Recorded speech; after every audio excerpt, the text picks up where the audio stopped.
Good afternoon and welcome to Valori Motors once again. Here we have another special vehicle. This is a 1969 Chevrolet Camaro Z28. Did you hear that? 1969 Chevy Camaro Z28. Does anybody know what was so special about this car? Number one, they didn't make a lot of them. And number two, the Z28, which was a rarity because it was a type of package on that car. I know, when you think of a Camaro, you think of a Z28, an IROC, or a Super Sport, something to that effect. Z28 in those days was the most powerful car that Chevy made for a Camaro in its day. Originally, the car had 302 horsepower. It was a bad, bad boy on the street. However, this car has even been modified a little bit more. What I mean by modified, Chevy cars, General Motors cars in general, all the different motors fit inside of, the panel, the engine panel of the car. This particular car has a 454 V8 engine in the car. And as you know, the 454 was made famous in what car? The very famous 1970 454 Chevelle. This is the same exact motor. As you notice the air intakes in the car, this is huge. Take a look at both sides of the air intakes. But look how beautiful this motor is done. I mean, this car purrs like a kitten. It is absolutely beautiful. It is actually finished, and I don't know for all of you muscle car fans out there, the name of this color is Hugger Orange. So it's actually finished in original Hugger Orange, the black Hugger stripes, Hugger, get it? Pretty funny. It's got the original wheels on it from '69. As you can see the Camaro badging. Now look at this, what is this on the car? The mirror. Look at these in those days. You could actually take this and probably rip it off just like that because the cars were made a lot differently in those days. As you notice, the black interior in the car, I'm going to open up the door for a moment. Now this is heavy. This is pure American steel. Unlike today, the cars were made a little bit different back then. It was really heavy for what it was. It looks like a small car, but it's really not. And as you can see how beautifully done the interior is in these cars, even for 1969.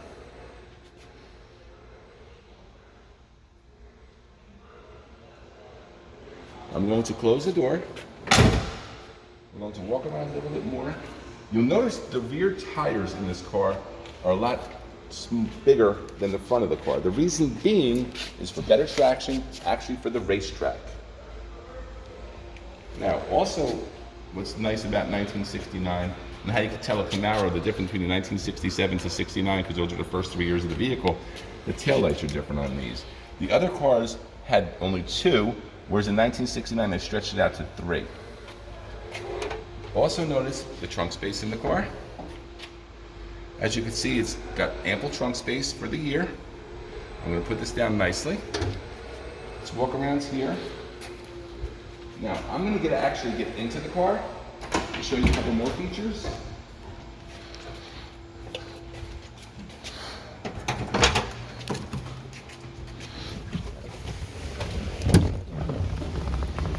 Now, in today's times, we call this the cockpit of the car, and I like to use that word. The cockpit in this car from 1969 is a lot different than what cars look like today. You'll notice the speedometer in the car, RPMs. Now look at this radio, folks.